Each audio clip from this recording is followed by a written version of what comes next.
የታገልን ነው በብዙ እዚህ ውስጥ ማንጎ አለ፣ ሸንኮራ አለ፣ አቮካዶ አለ፣ ሙዝ እንደምታዩ ነው ሁሉ ነገር። እንደውም አሁን እየተገለበጠ ነው መሬቱ ጎመንና ቆስጣ ለመዝራት ነው።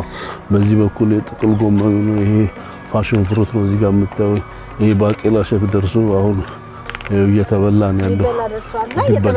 በዚህ በኩል ያለው ሊበላ ደርሷል። በላይ በኩል ያለው ኦሬዲ እየበላ ነው። የተቀናጀ የከተማ ግብርና ማለት ግብርና ስራዎችን በአንድ ቦታ ላይ በአንድ አካባቢ ላይ አካቶ የያዘ ማለት ነው። ለምሳሌ በእንስሳት ሀብት የሚሰሩትን ስራዎች ከእጽዋት ሀብት ልማት ላይ አብሮ አቀናጅቶ መስራት ማለት ነው።